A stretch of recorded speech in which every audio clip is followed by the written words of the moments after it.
Hermione is one of the most popular characters in all of Harry Potter, and as such, it's common for fans to come up with lots of theories and headcanons beyond what we get in the canon series. I've heard a lot of Hermione theories, some that I love and some that I don't. So in today's video, I'm going to take you through some of my favourites. Number 1, Hermione first found out she was a wizard after reading the book Matilda. Roald Dahl's Matilda is a children's book that lots of kids read growing up.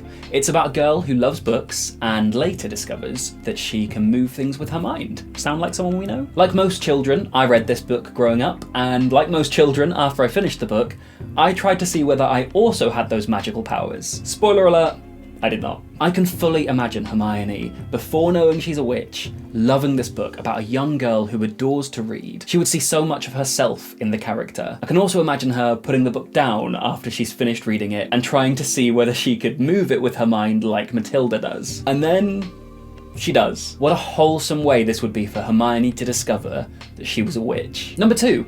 The Locket Horcrux affected Hermione differently. So we know the Locket Horcrux impacted Harry and Ron in the Deathly Hallows. We see them arguing a lot, they get angry, they get angsty, all the way to the point where Ron leaves the trio temporarily. In fact, we know all Horcruxes have these effects on the people who spend time with them. What we don't get is an in-depth look at how the Horcrux affects Hermione, despite the fact the trio all take it in turns in looking after it. So in theory, she should be as impacted by the Horcrux as Ron, since they spend as much time with the Locket as one another. What if we did see the impact of the Locket on Hermione? It was just more subtle. What if the Locket played on Hermione's fear of failure, and so it made her work harder? And you might be wondering, why would Voldemort's Locket Horcrux want Hermione to work harder? But think about it.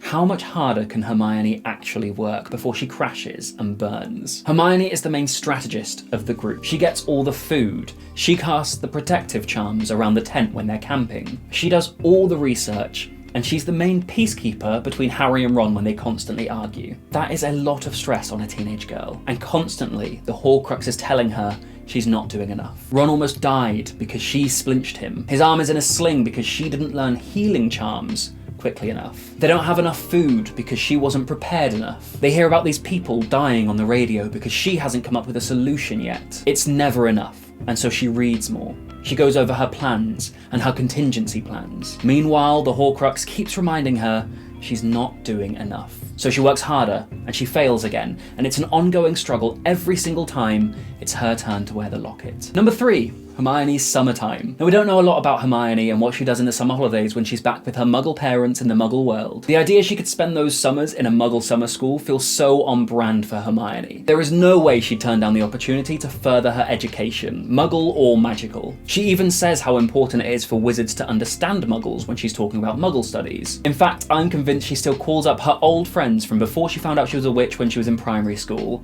She calls them up in the summer and she makes plans to catch up with them.